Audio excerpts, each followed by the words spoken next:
12월 16일 요엘서 1장 13절로 20절 상황 너머에 계신 주를 의지하라입니다. 요엘 선지자는 제사장들에게 금식할 것을 요구하십니다. 그리고 기도하시죠. 먼저 13절, 14절을 읽겠습니다. 제사장들아 너희는 굵은 배로 동이고 슬피 울지어다. 제단에 수종드는 자들아 너희는 울지어다. 내 하나님께 수종드는 자들아 너희는 와서 굵은 베옷을 입고 밤이 새도록 누울지어다. 이는 소제와 전제를 너희 하나님의 성전에 드리지 못함이로다. 너희는 금시기를 정하고 성회를 소집하여 장로들과 이 땅의 모든 주민들을 너희 하나님 여호와의 성전으로 모으고 여호와께 부르짖을지어다.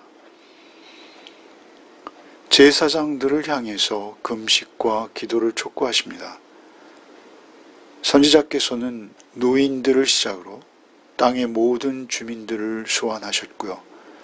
취하는 자들아 또 농부들아 이렇게 여러 부류를 부르셨죠. 이제는 가장 중요한 마지막으로 제사장들을 호출하십니다. 제사장들은 시대의 파수꾼이 되어야 하는 소위 요즘 말로 하면 종교인이죠. 그들이 하나님을 가장 많이 경험했기에 가장 깨어서 파수꾼으로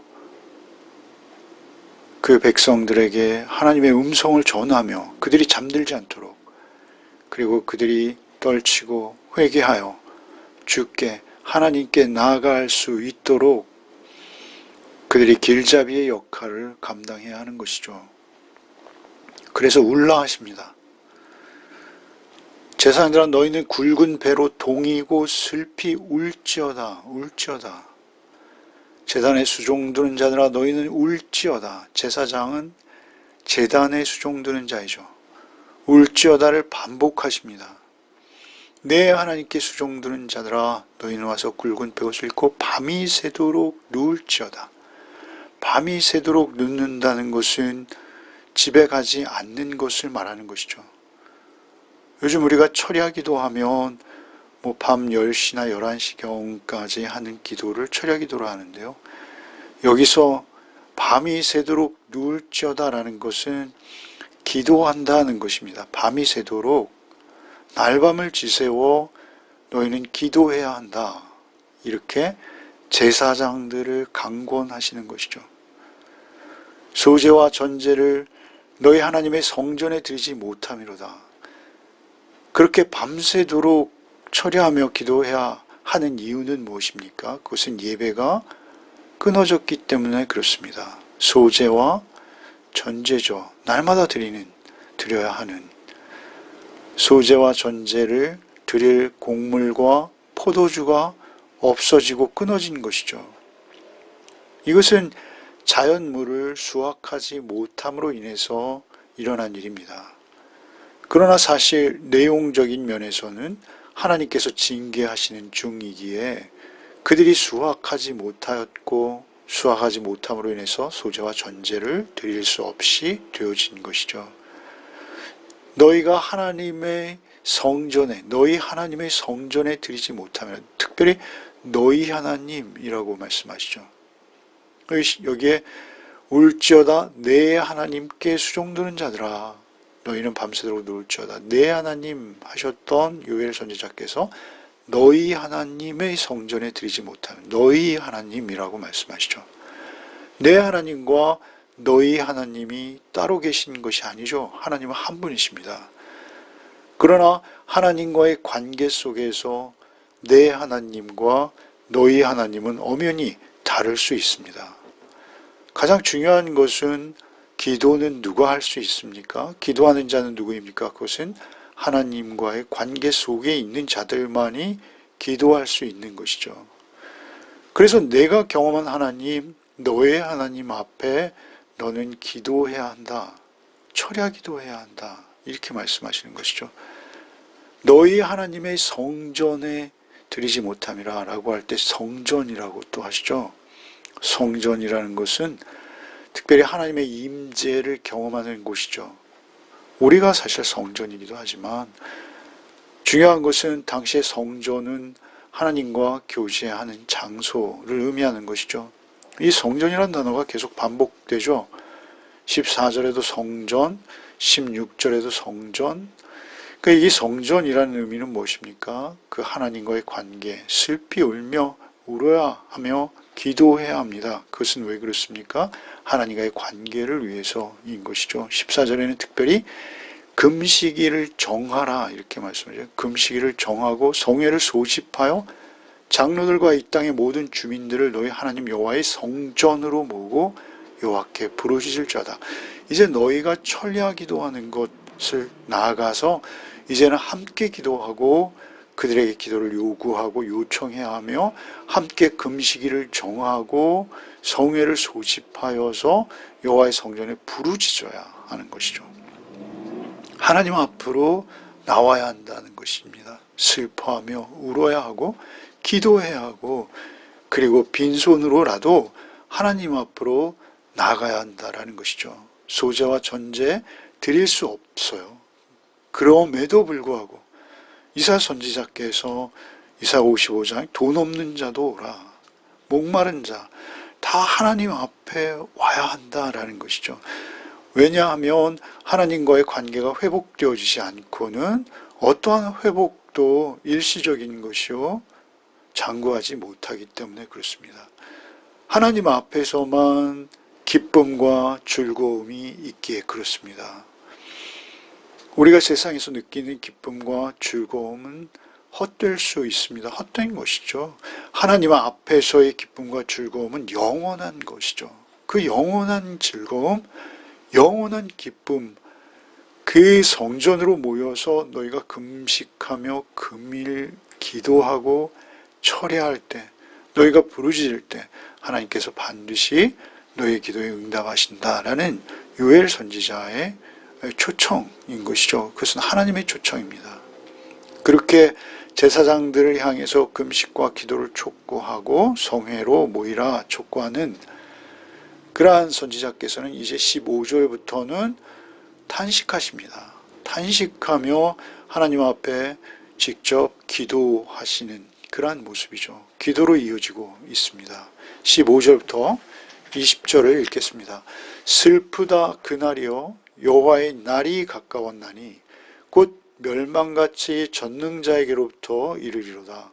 먹을 것이 우리 눈앞에 끊어지지 아니하였느냐? 기쁨과 즐거움이 우리 하나님의 성전에서 끊어지지 아니하였느냐? 씨가 흙덩이 아래서 썩어졌고 창고가 비었고 곡간이 무너졌으니 이는 곡식이 시들었음이로다. 가축이 울부짖고 소떼가 소란하니 이는 꼴이 없음이라. 양떼도 피곤하도다. 여호와여 내가 주께 부르짖으니 불이 목장의 풀을 살랐고 불꽃이 들의 모든 나무를 살랐음이니이다. 들짐승도 주를 향하여 헐떡거리오니 시내가 다 말랐고 들의 풀이 불에 탔음이니이다. 요엘 선지자께서는 슬프다 그날이요 여호와의 날이 가까웠다 이렇게 말씀하시죠.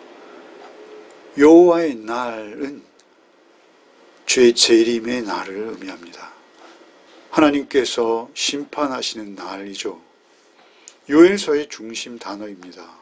지금 여기 1장 15절에서 처음 등장하였습니다만 2장 1절 또 11절 31절 그리고 3장 14절 이렇게 5차례 여호와의 날이 등장하죠. 이 날은 하나님 앞에 깨어있는 성도들에게는 구원의 날이요. 하나님과 관계가 끊어져 있는 자들, 하나님과 관계없는 자들에게는 심판과 멸망의 날이죠. 그 여호와의 날이 가까웠다라고 선언하시죠. 슬프다 그날이요 여호와의 날이 가까웠나니. 사실 그러나 우리가 개인적으로 볼 때 여호와의 날은 우리 생애에서 언제가 될 수 있을지 우리는 알지 못합니다. 어찌되었든 주께서 다시 오시는 날까지 우리의 육신은 잠들게 되겠죠. 물론 우리 생전에 주께서 오시면 모르겠으나 대부분은 지금까지 그래왔듯이 그러지 못할 확률이 많죠. 그렇다면 마라나타 주 예수여 오시옵소서라는 그날을 우리는 우리의 생전에 맞이하기 쉽지 않을 것입니다. 어찌되었든 우리의 생의 마지막 날이 언제일지는 우리는 모릅니다. 그러나 그날은 반드시 누구에게나 예외 없이 있다라는 것입니다. 슬프다 그날이요 여호와의 날이 가까웠으니 아직 오지 않았지만 올 것이다 라는 것이죠. 지금 메뚜기 재앙은 완료형입니다. 그런데 여호와의 날은 미완료형이죠. 메뚜기의 재앙은 이미 왔어요. 이 땅을 살면서 우리는 메뚜기의 재앙과 같은 재앙들, 유사한 재앙들을 늘 개인적으로 만나기도 하고 또 체험합니다. 그러나 어찌되었던 여호와의 날은 아직 일어나지 않은 미래의 사건이죠. 그래서 그 미래의 사건을 우리는 늘 깨어서 준비하는 자일 수밖에 없습니다. 곧 멸망같이 전능자에게로부터 이르리로다. 슬프다 이날이여 여호와의 날이 가까웠나니 곧 멸망같이 전능자에게로부터. 전능자, 한번 계획하신 것은 그의 크신 능력으로 반드시 행하시는 전능하신 그분께서 반드시 다시 오실 것이다. 멸망같이 전능자에게로부터 이르게 될 것이다. 16절에 먹을 것이 우리 눈앞에 끊어지지 아니하였느냐? 기쁨과 즐거움이 우리 하나님의 성전에서 끊어지지 아니하였느냐? 이건 수사 의문문이죠. 끊어지지 않았느냐라고 묻고 계신 것입니다. 반드시 끊어질 날이 있을 것이고 지금 끊어졌다. 17절에 씨가 흙덩이 아래 썩어졌고 창고가 비었고 곡간이 무너졌고 곡식이 시들었고, 이것이 다 모두 죄의 영향력이죠. 죄의 결과들입니다. 그 땅 속에 있는 씨가 이미 썩었다라는 것은 소망조차 없어졌다라는 것을 의미하고요. 18절에 가축이 울부짖고 소떼가 솟아나니 꼴이 없습니다. 짐승들도 먹을 것이 없는 것이죠. 이렇게 인간의 죄의 문제는 자연을 신음하게 하는 것입니다. 여호와여 내가 주께 부르짖을 불이 목장의 불을 살랐고 불꽃이 들의 모든 나무를 살랐습니다. 불이라는 것은 아주 급박한 상황을 말하는 것이죠. 불이 목장의 풀을 살랐고 불꽃이 들의 모든 나무를 살랐습니다. 이렇게 급박한 상황으로 하나님의 심판은 각자에게 임한다라는 것입니다. 그것이 우리에 살아서 메뚜기 때의 재앙과 같이 임할 때가 있고요. 그리고 마지막 날도 결국은 임하는 것이죠. 들짐승도 주를 향하여 헐떡거리오니 시내가 다 말랐고 들의 풀이 불에 탔음이니이다. 이런 상황에서 기도할 것 외에는 없는 것이죠. 기도밖에 없는 것입니다. 기도할 때 이제 요엘서의 중심 주제는 이제 뒤로 가면 결국 3장 우리가 잘 아는 성령께서 그들에게 찾아오시죠. 그들에게 임하시는 것이죠. 지금 요엘 선지자께서 기도하시는 것은 성경의 큰 진리 안에 있습니다. 성경은 자연히 인간의 죄로 인해서 고난받는다라고 말씀하시죠.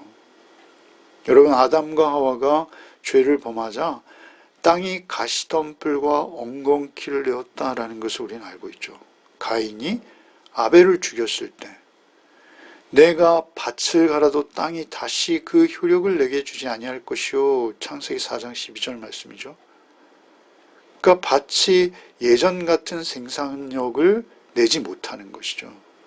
노아 시대에 온 인류가 죄를 지어서 결국 세상이 물심판을 받았듯이 여러분, 자연은 인간의 범죄로 인하여 신음하고 있는 것입니다. 로마서 8장 22절에 피조물이 다 이제까지 함께 탄식하며 함께 고통을 겪고 있는 것을 우리가 아느니라, 이렇게 말씀하시죠. 그러니까 피조물도 함께 탄식하며 주님을 대망하는 것이죠.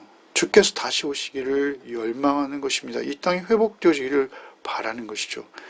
인간이 이때에도 하나님을 찾지 않는다면 오히려 모든 피조물보다 못한 것이 되는 것이죠. 피조물도 다 이제 함께 탄식하고 있는데 말입니다. 우리가 흔히 짐승보다 못하다 이런 표현을 합니다만 우리가 그 피조물보다도 하나님을 인정하지 아니하고 하나님께 탄식하지도 아니한다면 우리에겐 소망이 없는 것이죠. 우리가 수시로 우리의 삶에 어려움이 찾아올 때, 우리가 징계받을 때, 자연이 우리를 향해서 신음할 때 오히려 종말을 기억해야 합니다. 그리고 이러한 종말 또는 하나님의 징계에 대해서 우리는 오히려 하나님의 사랑의 표현이시라는 것을 우리는 기억해야 합니다. 하나님께서 우리에게 경계를 주시는 것이죠. 요엘의 시대도 그랬고 이사야 시대도 그랬고 예레미야 시대도 그랬고 이스라엘이 멸망 가운데 치닫는 그 상황 속에서도 하나님의 백성은 하나님의 백성이요. 하나님의 백성은 하나님의 은혜와 자비로우심 안에서 구원을 받고 있다라는 것입니다. 우리에게 있어서 오히려 자연이 신음하는 모습, 그것은 우리가 이 파괴의 증거가 우리를 하나님께로 부르시고 있는 하나님의 손짓, 하나님의 사인이라는 것을 우리는 알아야 되는 것이죠. 그리고 그렇게 종말이 깊어 간다면 우리는 우리의 탐욕을 더욱 경계하며 우리의 탐욕으로 인해서 망가지는 자연 또는 주변의 환경들 이런 것을 보며 우리는 더욱 하나님 앞으로 나아갈 수밖에 없는 것입니다.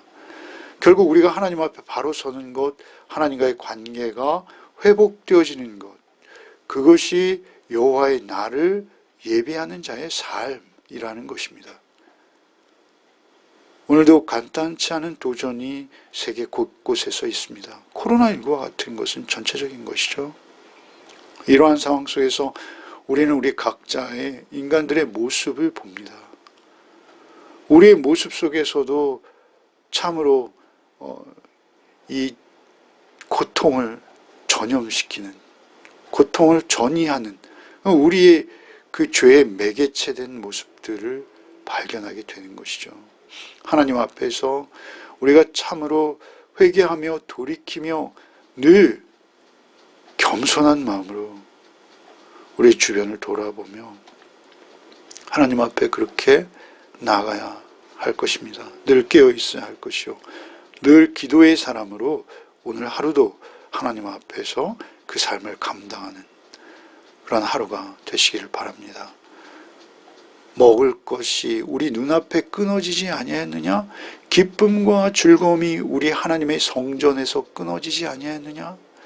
이 성전이라는 것은 오늘날 우리 자신이죠. 우리에게 기쁨과 즐거움, 하나님께서 지금 나와 함께 하시는 임재의 기쁨과 즐거움, 성령께서만 누리게 하시는 이 기쁨과 즐거움이, 찬양이 우리의 고난 중에도 끊이지 않아야 할 것입니다. 그렇게 하나님 앞에 오늘도 의지하며 하나님만 의지하며 모든 여호와의 날을 예배하시는 하나님 앞에서 우리가 그날을 준비하는 자로 겸손히 주와 동행하시는 또 하루가 되시기를 바랍니다. 기도하겠습니다. 주님 감사합니다. 우리에게 주의 음성 들려주시고 주의 음성으로 말미암아 우리가 늘 깨어 경성하여 주님을 바라보게 하시니 감사합니다. 주님, 세상이 어지럽고 혼란스럽고 참으로 이 바이러스로 인해서 많은 고난이 고통이 우리에게 있을지라도 주님, 우리가 항상 주님 앞에 깨어서 기도하며 겸손히 주님과 함께 이 고난의 시간, 고통의 시간, 어려움의 시간들을 잘 감당해 나갈 수 있도록 우리에게 지혜를 주시고 오직 성령께서 우리와 함께하여 주셔서 우리가 홀로 있을 때 우리가 오히려 세상으로 인해서 신음할 때 오히려 하나님께서 우리를 더욱 가까이 부르시는 신호임을 알고 주 앞에 기도하며 주 앞에 겸손히 주와 온전한 동행을 이루는 우리 각자의 삶, 우리 열매 가족들의 삶이 되게 하여 주옵소서. 오늘 하루도 오직 겸손히 저와 온전한 동행을 바라올 때 나를 구원하시고 나를 인도하시며 나에게 오늘도 말씀하시는 오직 성령님만 의지하게 하여 주옵소서. 예수 그리스도 이름 받들어 기도하옵나이다. 아멘.